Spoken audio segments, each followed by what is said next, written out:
আরুষ অনলাইনের পক্ষ থেকে আপনাদের সকলকে স্বাগত। আমি রিন্টু।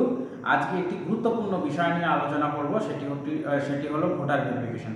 তার আগে আমার ফেসবুক পেজটির পাশে ফলো বাটন আছে, সেইটা অবশ্যই প্রেস করে দেবেন।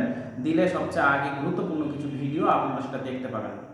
সর্বপ্রথম বলি, আমাদের খিলগাপুর গ্রামে 36 এবং 37 পার্ট দুটো ভাগে বিভক্ত ছিল। সেটি বর্তমানে পরিবর্তন হয়ে 37 এবং 38 পার্ট হয়েছে। এবং বিএলও যিনি ভোটারের কাজ করেন, সেই বিএলও কিন্তু বর্তমানে চেঞ্জ হয়েছে। আমাদের পূর্বের বিএলও হচ্ছে শামীম মাস্টারমশাই হয়েছেন, আর পশ্চিমের বিএলও নুরুল মাস্টারমশাই হয়েছেন। সেটি চেঞ্জ হতে পারে, কিন্তু আপাতত তিনি অ্যাপয়েন্টমেন্ট পেয়েছেন। এবার আসি ভোটার ভেরিফিকেশানে। ভোটার ভেরিফিকেশান কি?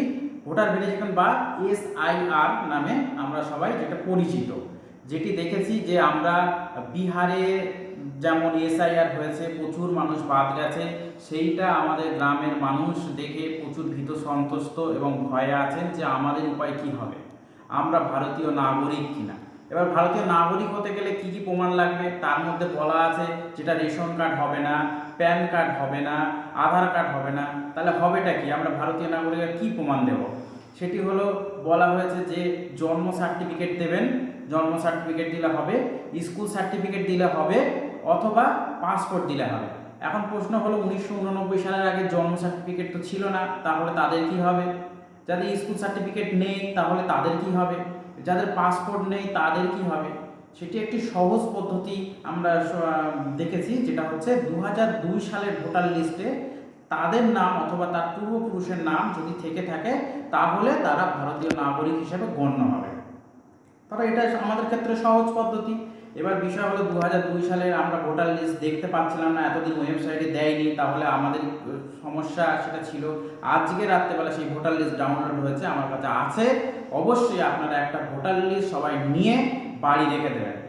40-50 টাকা দাম পড়বে, সেটা রেখে দেবেন, কেননা এটি ওয়েবসাইট থেকে যখন তখন এটা তুলে নিতে পারে, বা সমস্যা হতে পারে, ওয়েবসাইটে সমস্যা থাকতে পারে, সেই জন্য একটা রেখে দেবেন, অল্প দাম। এবং এই ক্ষেত্রে যাদের মেয়েদের বিবাহিত সূত্রে বাইরে আছেন বা অন্য জায়গায় আছেন, তাদের কিন্তু পিতার সূত্রে, বাবার সূত্রে কিন্তু সেই ভোটার লিস্ট তাদের কিন্তু লাগবে অবশ্যই। সেই জন্য একটা করে লিস্ট অবশ্যই আপনারা রেখে দেবেন।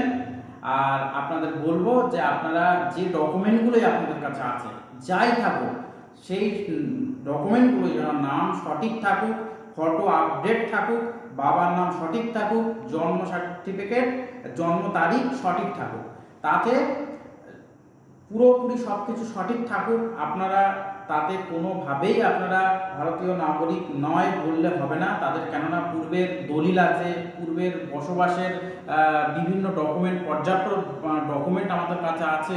তাহলে আমরা কেন ভয় পাবো? আপনারা দয়া করে কেউ ভীত সন্ত্রস্ত হবেন না, কেউ ভয় পাবেন না। এই বিষয় নিয়ে প্রচুর কালোবাজারি, প্রচুর দালাল টাইপের লোক আসবে, বিভিন্ন ধরনের তারা ভারতীয় নাগরিক করে দেবো, বা এই বিষয় নিয়ে কোনো লেনদেন করবেন না। তাতে গ্রামের প্রচুর বিএলও, প্রচুর মানুষ আছে যারা সহযোগিতার জন্য আছে, আমাদের কাছে আসবেন, আমরা বলে দেবো, এবং বিএলওরা অবশ্যই সহযোগিতা করবেন। এবার নতুন যে ভোটার লিস্ট এসেছে, সেই ভোটার লিস্টে আমি দেখেছি যে অনেকের গ্রামের মানুষের নাম নেই, তাদের কি হবে? এখন বিষয় হচ্ছে যে নাম অনেক আছে, তাদের নাম ভুল আছে, তাদের কি হবে? তারপর দেখা গেছে যে নাম আছে, তাদের ভোটারের নাম্বার নেই, তাদের কি হবে? এই বিষয়ে আমার কোনো জানা নেই। তা গভর্নমেন্ট নোটিফিকেশান আসলে তারপরেই আমি বলতে পারবো যে কি কি ডকুমেন্ট লাগবে, বা SIR আদৌ হবে কি না, এবং এইসব বিষয়গুলো কি হবে। ঠিক আছে, পরবর্তী ভিডিও আপনি অবশ্যই জানিয়ে দেবেন, সঙ্গে থাকবেন, ভালো থাকবেন।